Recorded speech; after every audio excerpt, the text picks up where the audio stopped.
All right, how you guys doing today? About to hop into the review of Proverbs chapter 30. This is part 3, I think. But the first things first, I just want to make sure y'all like the video. You know what to do. Hit a like, exit full screen, scroll just a little bit, like the video, full screen back up. You feel me? All right, so last time we finished up, we were talking, or last video that we made on this, we were talking about our cursed generation. Now we are past that. We talk about the horse leech with two daughters crying give, give. Right now, Pastor Paul from Calvary Chapel, no longer. Shoot, where did he move to? I don't remember, but he moved. He doesn't even live close to the church anymore because people kept seeing him around and like, oh, how's it go? At the thing, he was like, I gotta let them breathe. They gotta go breathe.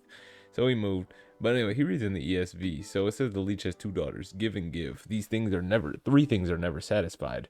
Four never say enough, right? And this was a way in the Proverbs type of poetry where you list a number, but then you list another number to kind of give, I think it's important. I just remember it's a common trope in their Hebrew poetry to list a number and then followed by another number.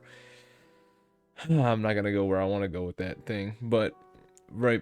So the KJV though, it says that the daughters cry, give, give. Pastor Paul's version says that their names are give and give, right? The leech has two daughters, give, give. Three things never satisfied, right? So these translations, they're different in that sense, right? Two daughters, give and give. Crying, give and give. That cry out, give and give. Two daughters, give and give. So we can go and check the commentary, see what it's talking about, and break it down a little bit. All right, so unfortunately for you, here's some pictures of the horse leech. So you can see here it's got one end. Oh, well, this is actually a horrible angle for you to see. I'm sorry. We can do this real quick. So here's the one angle of a mouth. I guess here's the other angle of a mouth. This looks like it was cut in half, but they really just be looking like this, you know? They just be existing for real.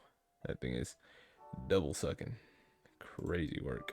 Crazy work. Anyway, right, according to this, it says, personifies the blood-sucking horse leech, which has two sucking organs, one at each end, one to suck blood, the other to attach itself to its host, as a mother of two. See verse 7 for the daughters. Two things I have required of thee, deny me not before I die. So, I don't know. But the leech could be found in all stale waters of Palestine and attach itself above all in nostrils and the palate of drinking horses. So the implicity, according to Walt Key, says, just as the parasitical loathsome leech must be quickly eliminated from doing more damage, so also the wise must either exercise precaution to avoid the greedy or to take quick indecisive action to get rid of them and so preserve his life and health, right? So in this reference, saying two daughters that cry out give and give, right? A daughter is something you want to sustain quickly. There are three things that are never satisfied, four things that say not enough. And from this, we can see that these people want to get the needy from among them. They want to get rid of these things that cry, help me, help me. They want to get rid of them, which is not loving your neighbor, which is why this generation is quote unquote cursed. Is just the word that I use because it was easy to personify it that way, I suppose. So just like the poor crowd, give, give, the horse leech apparently has two daughters and they cry, give, give. And these things can never be satisfied, right? The horse leech's whole job is to just keep feeding itself and going from host to host or whatever its end goal really is, right? But the poor, they can be satisfied, right? But you know, as this says, the horse leech two daughters and four things say it's not enough, which leads to a colon tying into verse 16, the grave, right? These things that say it's not enough, the grave, it can never consume enough. Death never has a toll, right? It keeps counting. The barren womb, it can't have enough because it can't have any, right? The earth that is not filled with water, and the fire that says not, it is enough. So fire, we keep consuming. The earth filling with water, I'm not too sure. He didn't talk about that one in the thing. The barren womb feels the ache of its emptiness, which often feels like an unfulfilled purpose. And I guess back then it was just kind of seen, since they didn't have like the medical diagnostic to say this person is just, you know, they can't have child for X reason or Y reason. It was just kind of like, keep trying, keep trying. So it's just give and give and give, right? Barren women are the most desirous of children, which yet are certain cares, are most desirous of children, which yet are certain cares, but uncertain comforts. How impatient was Rachel, how importunate.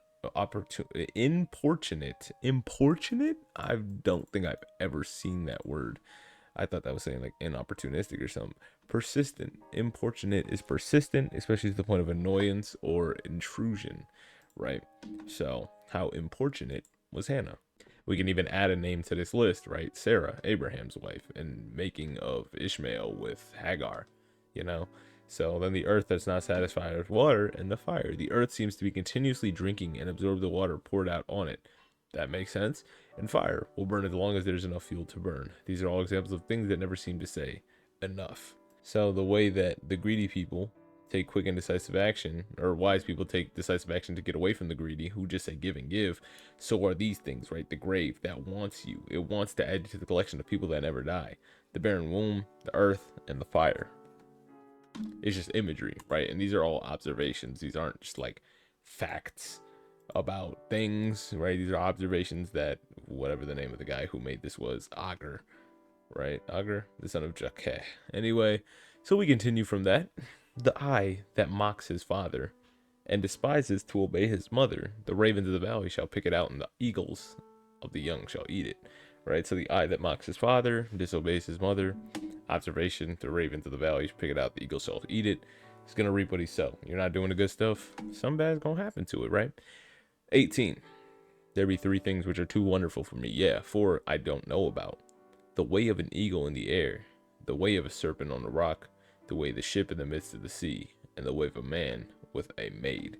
Now, in the ESV, I know that maid was translated virgins because Pastor Paul did talk about it, right? But we can get a little bit down in here. So it says, Agar gave no advice in this proverb, but reminded that there are things that are too wonderful for our complete understanding, right? And even back in this time, when he says, I don't want to be rich, I don't want to be poor, I want to have just what's sufficient because I don't want to be too rich, I forget about God, but too poor that I blaspheme his name, is kind of what this is getting at. In essence, I don't want to be too this to forget God, and I don't want to be too that to do something wrong.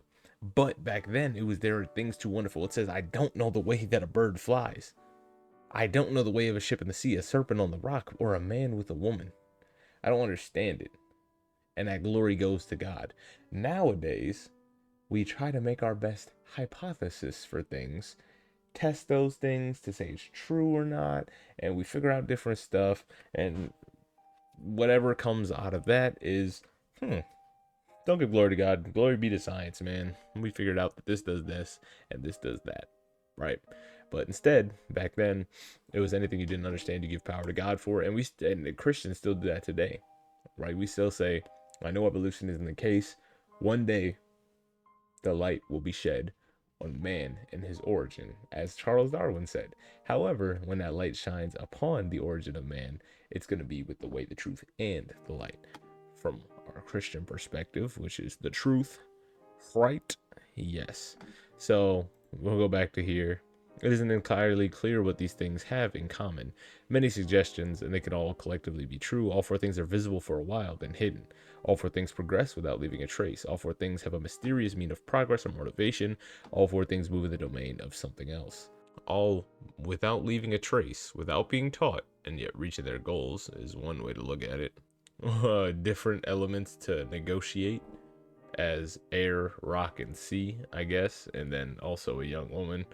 Thank you, Kidner, for that. That great, right? So, obviously, an eagle amazes us with its power, height, and grace. Serpent suns itself on the rock, is yet fleet at the slightest disturbance, can slither itself over hard, sharp rocks without injury. Ships are so small in the midst of the sea, virtually conquers the sea by using it as a road, travel, and trade. And even the way of a ship amidst the sea, right? The ark, it still confounds people to this day. People that still don't believe in it because they say, it would have sunk, it would have this, it would have that. Like, And if you guys are unfamiliar with, the potentiality of the ark being a real thing, I suggest you go check out Answers in Genesis Canada. He made some great in-depth videos on the knowledge that God could have given Noah to build the ark back in his day that were pretty sound scientifically. And then the way of a man with a virgin, the power of young love and its desire seems that it would overwhelm both a man and a virgin, but they marry and make a productive life together.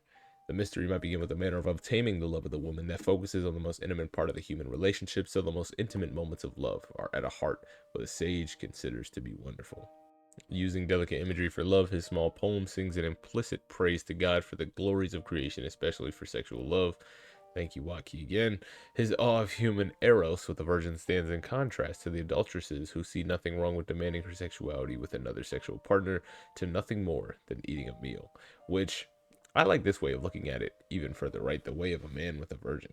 Choosing somebody inexperienced, choosing somebody who values herself when you can have something so quick and so over, but a man who chooses somebody who has some self control seems to be a little bit challenging to most minds. And even today, when I tell people I'm waiting for marriage, they say, good luck, or, this person, that person, blah, blah, blah. It doesn't have to be that way. That's crazy. And just the looks and the good lucks that you get is like wild. Because even though it says the way of a man with a virgin, even a man can be a virgin and his wife, or not the wife, but still the man, right? Man can be a virgin too. Virgin's a gender neutral word. So, regardless of the fact, anybody choosing a virgin, I guess, is still a matter of awe. For which reason, we don't know, but there's beauty in it and glory to God in it as well. All right, that's going to be the end of the video. Hope you guys have yourself a fantastic rest of your day. Peace.